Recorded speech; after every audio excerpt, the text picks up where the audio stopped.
Hello to everyone. Today we will discuss about some different question in the chapter of exponents and powers. Here your question is simplification. That means simplify the following, है ना? But here is the condition: express the following in exponential form. You have to simplify it, but write your answer in the exponential form. That means simplification करेंगे लेकिन answer जो है वो exponential form में ही लिखेंगे। ठीक है, कंडीशन आपका यही है। ठीक है, देखिए फर्स्ट में जो आपका है 2 3 4 इंटू 4 इंटू बाई 2 इंटू 32 है, 5 स्क्वायर है ना, फिर क्यूब्ड है into 5 raise to the power 4 है, divided by 5 raise to the power 7 है। ठीक है, तो सिंप्लीफिकेशन में यही फॉलो होता है कि जिस तरह से क्वेश्चन आपका दिया हुआ है ना, उसी तरह से हम उसको डील करेंगे। ठीक है ना। देखिए सिंप्लीफिकेशन में ये भी होता है कि अंडर द रूल भी दिया हुआ रहेगा और अंडर द रूल नहीं भी दिया हुआ रहेगा। ठीक है, तो जिस तरह से क्वेश्चन दिया हुआ रहेगा सेम उसी टाइप से हम लोग क्वेश्चन को डील करेंगे। So let's come on the question number first. 2 cubed 3 raise to the power 4 into 4 by 2 into 32। देखिए ये क्वेश्चन है। अब टोटल क्या है, मल्टीप्लिकेशन में है ना। अप एंड डाउन कैंसिल करेंगे या क्रॉस क्रॉस कैंसिल करेंगे, है ना, किसी भी तरह से कैंसिल करेंगे। ठीक है, तो देखिए 2 और 4 कैंसिल हो जाएगा, आपका 2 और 4 कैंसिल हो जाएगा। ठीक है, लेकिन अगर सिंपल में है ना 2 4 चलिए कैंसिल कर लेते हैं, 2 2 या 4 कैंसिल हो गया। ठीक है, अब देखिए 2 से कैंसिल हो गई ये 16 टाइम में। ठीक है, 2 से कैंसिल हो गया 16 टाइम में। अब देखिए क्या होगा, 2 का क्यूब जो हो गया आपका 8 हो गया, और 3 का क्यूब हो गया जो आपका 3 क्या हो गया 4 है ना, और 16 हो गया। ठीक है, इसको ऐसे कर लीजिए, इसको चेंज कर लीजिए एक्सपोनेंशियल फॉर्म में ही। 8 को चलिए 2 क्यूब ही लिखते हैं। ठीक है ना, तो 2 cube into 3 raise to the power 4 और 2 रेज़ टू द पावर 4 जब लिखेंगे यानी उसका मतलब क्या होगा 16 होगा, है ना। अब देखिए 2 रेज़ टू द पावर यहाँ क्यूब है या 3 है, 2 रेज़ टू द पावर 4 है। ठीक है, तो इसको कैंसिल करेंगे तो 2 रेज़ टू द पावर 1 होगा। ये दोनों को कैंसिल करेंगे तो 2 रेज़ टू द पावर 1 होगा। या इसको आप ऐसे भी अगर कीजिएगा कि देखिए ये दोनों जो है आपका दोनों किस चीज़ में है, तो दोनों डिवीजन फॉर्म में है ना। तो दोनों डिवीजन फॉर्म में है तो 2 रेज़ टू द पावर 4 और 2 रेज़ टू द पावर 3 करेंगे तो 2 रेज़ टू द पावर 1 होगा, यानी कैंसिल करेंगे तो 2 रेज़ टू पावर 1 होगा, यानी आंसर क्या हो गया आपका 3 raise to the power 4 by 2 raise to the power 1। तो 2 रेज़ टू द पावर 1 का मतलब क्या होगा 2 ही होगा, मतलब है ना, यानी 3 raise to the power 4 by 2, और 3 रेज़ टू द पावर 4 का मतलब 81 होगा, है ना, 81 और 81 बाई 2 है ना, ये आपका आंसर होगा। ठीक है, अगर इसको अनदर मेथड से बनाते हैं, इतना लॉन्ग हम नहीं करेंगे। ठीक है, सिंपल वे में हम बनाएंगे। ठीक है, तो सिंपल वे में ऐसे कीजिएगा 2 cubed into 3 raise to the power 4 into 4 by 2 into 32। ठीक है, देखिए 2 क्यूब ऐसे ही रहने देंगे, 3 4 भी रहने देंगे, 4 को कर लेंगे 2 स्क्वायर कर लेंगे, 4 को 2 स्क्वायर कर लेंगे। ठीक है, और देखिए 32 का मतलब होगा, 32 का मतलब क्या होगा आपका, 32 का मतलब जो होगा वो 2 रेज़ टू द पावर 5 होगा। ठीक है ना, यानी 2 into 2 raise to the power 5 हो गया।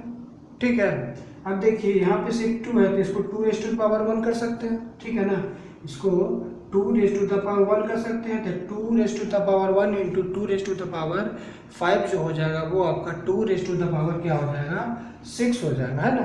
या यहीं पे कैंसिल कर लीजिए, देखिए इसको और इसको अगर कैलकुलेट कीजिएगा, है ना, तो 2 रेज टू द पावर क्या हो जाएगा 5 होगा, ठीक है, और 2 raise to the power 1 2 raise to the power, ये दोनों क्या हो गया कैंसिल हो गया, ठीक है ना।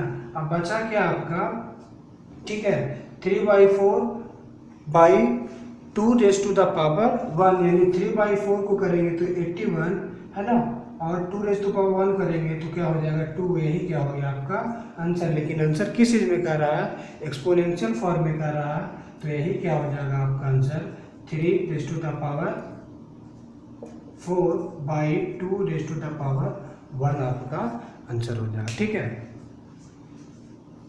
किसी भी तरह से कैलकुलेट कीजिएगा आपका आंसर फाइंड आउट हो जाएगा, ठीक है।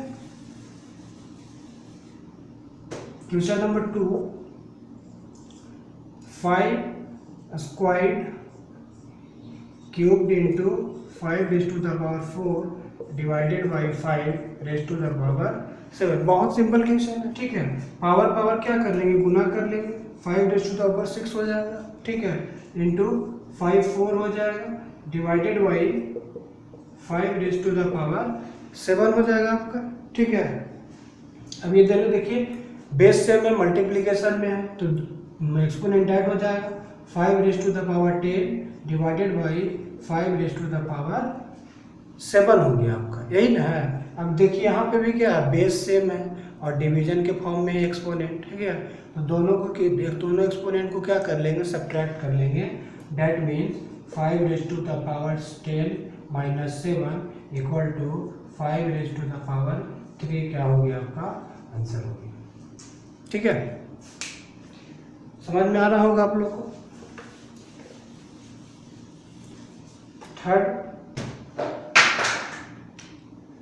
थर्ड है आपका 25 raise to the power 4 divided by 5 raise to the power 3 बोल सकते हैं या क्यूब बोल सकते हैं, है ना। दोनों देखिए ये 25 है, ये 5 है, दोनों का जो बेस है वो डिफरेंट है और दोनों का एक्सपोनेंट डिफरेंट है, तो कोई मैटर नहीं करता, सिंपल वे में फाइंड कर लेंगे। ये कितना लिखा हुआ है 4 है, 4 टाइम्स, तो इसको 4 टाइम्स कर लेंगे, है ना, और ये कितना है 5 टाइम्स, 3 टाइम्स है, तो इसको 3 टाइम्स कर लेंगे, ठीक है। सिंपल वे में हो जाएगा आपका। डिवीजन के फॉर्म में तो डिवीजन के फॉर्म में आप कैंसिल कर लीजिए, 5 5 25 5 5 25 5 5 25, है ना, यानी 555 आया, तो 555 को क्या लिख सकते हैं 5 क्यूब, क्या लिख सकते हैं 5 क्यूब लिख सकते हैं, है ना। 555 को इंटू क्या है आपका 25, है ना। ये भी आपका आंसर हो सकता है, कोई दिक्कत नहीं है, लेकिन अगर आप बेटर फॉर्म में लिखना चाहते हैं इस तरह से लिखिएगा 5 क्यूब इंटू 25 को हम लोग 5 स्क्वायर कर सकते हैं, 5 रेज टू द पावर 2 या 5 स्क्वायर कर सकते हैं, ठीक है, तो 5 स्क्वायर, है ना, तो 5 रेज टू द पावर 5 क्या हो गया आपका आंसर। बेस सेम है, एक्सपोनेंट डिफरेंट है, मल्टीप्लिकेशन में है ना, दोनों ऐड हो जाएगा।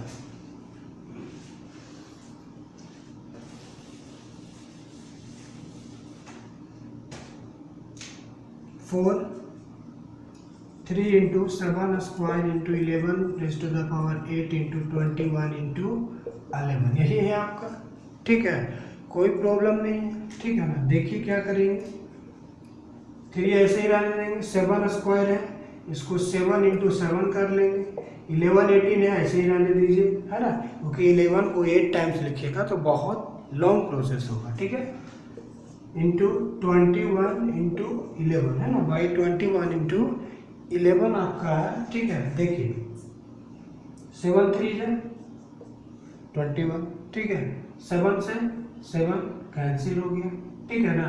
अब 3 से 11 आपका कैंसिल नहीं होगा। अब देखिए यहाँ 11 है, तो 11 का मतलब क्या होगा 11 रेज टू द पावर 1, 11 का मतलब 11 raise to the power 1, both are same, दोनों एक ही चीज़ है ना। अब यहाँ पे 11 रेज टू द पावर 1 हो गया, ठीक है। अब 11 raise to the power 8 divided by 11 raise to the power 1 करेंगे तो 11 रेज टू द पावर 7 होगा कि नहीं। बेस सेम में एक्सपोनेंट डिफरेंट है और डिवीजन के फॉर्म में है, तो एक्सपोनेंट को सब्ट्रैक्ट कर लेंगे, इतना आ गया, यानी कितना टाइम्स में कटेगा, 11 raise to the power 7 times में ये आपका कैंसिल होगा, ठीक है ना। तो आपका क्या बच गया, यहाँ 3 बच गया, 3 into 11 raise to the power 7 आपका क्या हो गया, आंसर हो गया, ठीक है।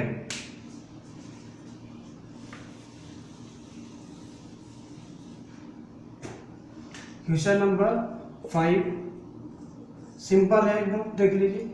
3 7 3 raise to the power 4 3 cubed है आपका, है ना। 3 रेज टू द पावर 7 रहने देंगे।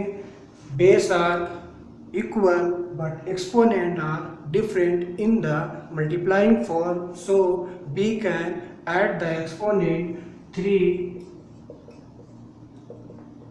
Raise to the power 7 3 raised to the power 7 both are cancelled with one time, that means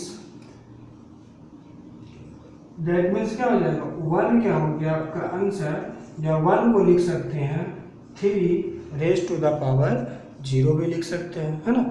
3 raise to power 0 का वैल्यू क्या होगा 1, या डायरेक्ट 1 ले लीजिए, आपका आंसर फाइंड आउट हो गया, ठीक है।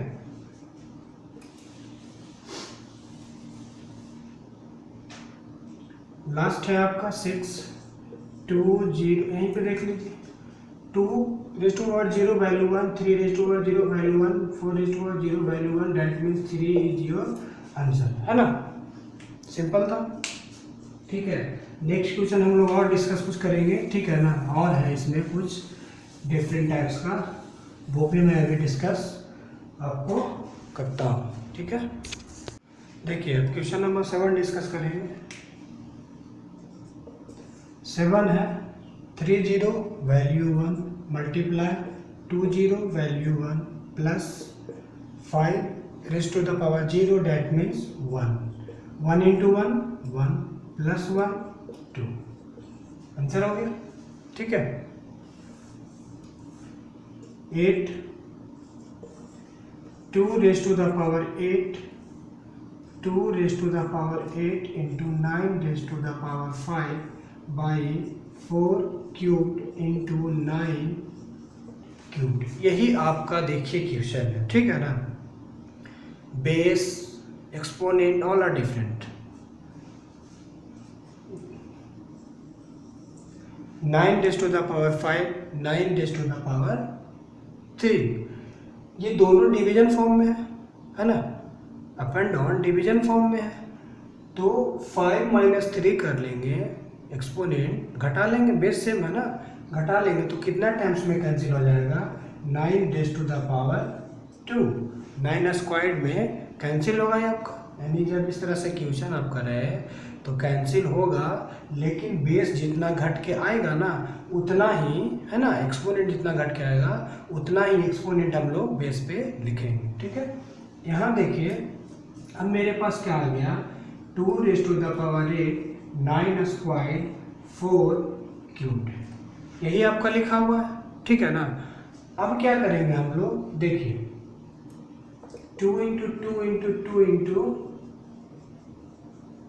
3 5 और 2 7 8 हो गया, है ना, इंटू 4 इंटू 4 इंटू 4 कर लेंगे, ठीक है, इंटू 9 स्क्वायर। ऐसे भी फाइंड कर सकते हैं, या अगर आपको 2 raise to the power 8 value मालूम है तो आप फाइंड आउट कर लीजिए, है ना। या 4 raise to the power 3 value है मालूम है तो डायरेक्ट लिख लीजिए, ठीक है ना। ऐसे भी फाइंड आउट कर सकते हैं, ठीक है। देखिए 2 2 या 4, 2 से 2 कैंसिल, 2 2 या 4, 2 से 2 कैंसिल, 2 2 या 4, 2 से 2 कैंसिल हो जाएगा, है ना। सब कैंसिल हो गया, बचा क्या, 2 2 या 4 बाई 9, सॉरी 9 स्क्वायर ऊपर था ना आपका, ठीक है ना, मैंने गलती लिख दिया, 9 स्क्वायर, है ना, यानी 4 इंटू 9 स्क्वायर, ठीक है। ये आपका आंसर हो सकता है, या इसी को अगर ऐसे भी लिखना चाहेंगे 4 को लिख लेंगे 2 स्क्वायर इंटू 9 स्क्वायर, ये क्या हो गया आपका आंसर हो गया, ठीक है ना। किसी भी तरह से आप क्वेश्चन को फाइंड आउट कर सकते हैं, ठीक है। बस आपके माइंड में होना चाहिए कैलकुलेट कैसे हम करें, ठीक है। 9 देखिए, 9 raise to the power 5 by 9 raise to power 3 into है आपका 9 रेज़ टू द पावर 8। ठीक है, तो इसको आप किसी भी तरह से फाइंड कर सकते हैं। ठीक है, अगर कैंसिल करना है तो कैंसिल कर लीजिए। 9 रेज़ टू द पावर 5 है, 9 रेज़ टू द पावर 3 है, कैंसिल कितना टाइम में होगा? 9 raise to the power 2 times में कैंसिल हो जाएगा, है ना, क्योंकि डिवीजन के फॉर्म में है। तो एक्सपोनेंट 5 माइनस 3 करेंगे तो 2 आएगा, यानी 9 रेज़ टू द पावर 2। और कैंसिल करके कहाँ लिखेंगे? जहाँ वैल्यू यानी जहाँ एक्सपोनेंट बड़ा हो वहीं पे कैंसिल करके लिखेंगे। ये माइंड में आप रखिएगा, मल्टीप्लाई का रूल ही होता है। ठीक है, ये जब कैंसिल करेंगे या कैंसिलेशन का रूल होता है कि कैंसिल करेंगे और वहीं पे लिखेंगे जहाँ पे वैल्यू बड़ा हो। ठीक है, अब क्या बच गया मेरे पास? 9 स्क्वायर इंटू 9 8। क्या आंसर हो जाएगा? 9 2 + 8 equal to 9 raise to the power 10। क्या हो गया आपका आंसर? सिंपल 10। देखिए यहीं से इसको देख लीजिए। ठीक है, 4 raise to the power 5, 4 raise to the power 8 into d raise to the power 3, 4 raise to the power 5 into c raise to the power 5 और d raise to the power 2, है ना। देखिए 4 रेज़ टू द पावर 5 और 4 raise to the power 5 जो है आपका cancel होगा 1 time में। कितना टाइम में कैंसिल होगा? 1 टाइम में, है ना। तो 1 टाइम का कहने का मतलब क्या होगा? ये दोनों को कैंसिल करेंगे, है ना, तो दोनों ये क्या हो गया? 1 टाइम में कैंसिल होगा। यानी कहने का मतलब कि 4 raise to the power 0 times में कैंसिल होगा, क्योंकि एक्सपोनेंट में एक्सपोनेंट 5 माइनस 5 करेंगे। जैसे देखिए 4 डिवाइडेड बाई, है ना, इस तरह से क्वेश्चन है आपका, तो 4 5 माइनस 5 होगा, यानी 4 रेज़ टू पावर 0 हो गया। यानी जब इक्वल आपका पावर दिया हुआ रहे और इक्वल पावर को कैंसिल जब करेंगे तो कितना टाइम्स में कैंसिल होगा? तो raise to the power 0 times में कैंसिल होता है। ये माइंड में रखिएगा, है ना। अगर इसका वैल्यू फाइंड करेंगे तो क्या होगा? 1, है ना, तो डायरेक्ट भी 1 लिख सकते हैं, कोई दिक्कत नहीं है। ठीक है, अब हो गया आपका, है ना, 1 into 4 raise to the power 8 d 3, है ना, c d स्क्वायर है। ठीक है आपका। अब इसको कैंसिल कैसे कीजिएगा? देखिए d और यहाँ d स्क्वायर्ड है, d क्यूब्ड है ना, तो 3 माइनस 2 करेंगे, 3 माइनस 2 करेंगे तो कितना टाइम्स में कैंसिल होगा? 1 टाइम, यानी d raise to the power 1 times में कैंसिल होगा। ठीक है ना। अब क्या बचेगा? अब कहीं से कोई कैंसिल होने वाला नहीं है, यानी आपका आंसर हो गया 1 into 4 raise to the power 8 into d raise to the power 1 by c raise to the power 5 आपका आंसर हो गया। ठीक है ना। d raise to the power 1 को d भी लिख सकते हैं, कोई दिक्कत नहीं है। ठीक है ना, 1 को नहीं भी लिख सकते हैं या लिख भी सकते हैं, कोई दिक्कत नहीं है। ठीक है,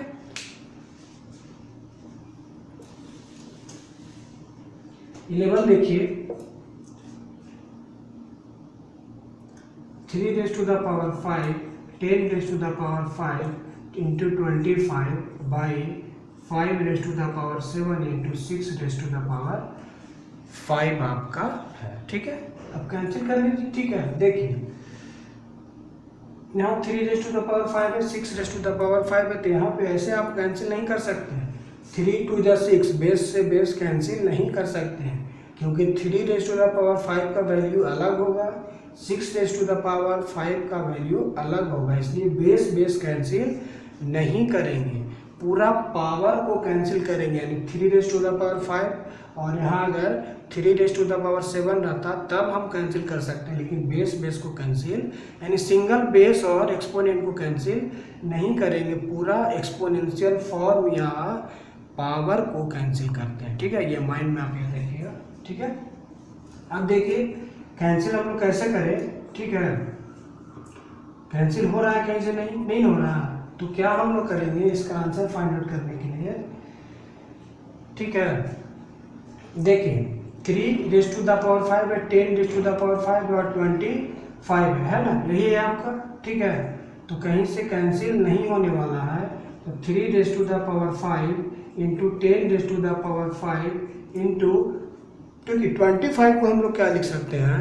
5 स्क्वायर कर सकते हैं, 5 स्क्वायर कर सकते हैं into 5 raise to the power 7 into 6 raise to the power 5, यही होगा आपका। ठीक है, 5 रेज़ टू द पावर 2 और 5⁻⁷ कैंसिल होगा कितना टाइम्स में, 5 टाइम्स में कैंसिल होगा, है ना। 5 टाइम्स में कैंसिल कर लेते हैं, 5⁻5 हो गया आपका, ठीक है। अब क्या होगा देखिए, 3⁻5 इंटू 10⁻5 बाई 5⁻5 इंटू 6⁻5, यही क्या हो गया आपका आंसर हो गया, क्योंकि सभी जो है डिफरेंट है, ठीक है। अगर इसको और लॉन्ग ले जाइएगा तो कॉम्प्लेक्स हो जाएगा, आपको आंसर फाइंड आउट करने में प्रॉब्लम होगा, क्योंकि क्वेश्चन में ही लिखा हुआ कि एक्सपोनेंशियल फॉर्म में आंसर फाइंड कीजिए, तो सब एक्सपोनेंशियल फॉर्म में आंसर फाइंड है, कैंसिल नहीं होगा, है ना। कैंसिल होगा भी, है ना, तो 10 को 5 टाइम्स लिखिए, 5 को 5 टाइम्स लिखिए, 3 को 5 टाइम्स लिखिए और 6 को 5 टाइम्स लिखिए, तब कैंसिल होगा, ठीक है ना। चलिए देख लेते हैं, कैंसिल करके भी देख लीजिए, ठीक है। 3 को 5 टाइम्स लिखेंगे, 3 5 टाइम्स हो गया, ठीक है। अब 10 को 5 टाइम्स लिखेंगे, ठीक है, बाई करेंगे। 5 को क्या करेंगे, 5 टाइम्स लिखेंगे, है ना, और 6 को 6 टाइम्स लिखेंगे, 5 टाइम्स, हो गया ना, यही है आपका। अब देखिए इसको कैंसिल करना है, ठीक है ना, तो कैंसिल कर लीजिए, 5 2 जा 10, 5 2 जा 10, 5 2 जा 10, 5 2 जा 10, 5 2 जा 10, है ना, यही होगा। 3 2 जा 6, 3 2 जा 6, 3 2 जा 6, 3 2 जा 6, 3 2 जा 6, कैंसिल हो गया, ठीक है। अब क्या है देखिए, 2 से 2 भी कैंसिल हो जाएगा, 2 से 2 कैंसिल, 2 से 2 कैंसिल, 2 से 2 कैंसिल, 2 से 2 कैंसिल, यानी बच गया क्या 1, यानी आपका आंसर क्या हो गया 1, ठीक है। यानी इतना हम लॉन्ग करेंगे तब आंसर 1 आए, लेकिन 1 जो है वो आपका सिंपल वे में, 1 को हम लोग एक्सपोनेंशियल फॉर्म में अगर करेंगे, है ना, तो 1⁻1 क्या हो गया आपका आंसर हो गया, ठीक है।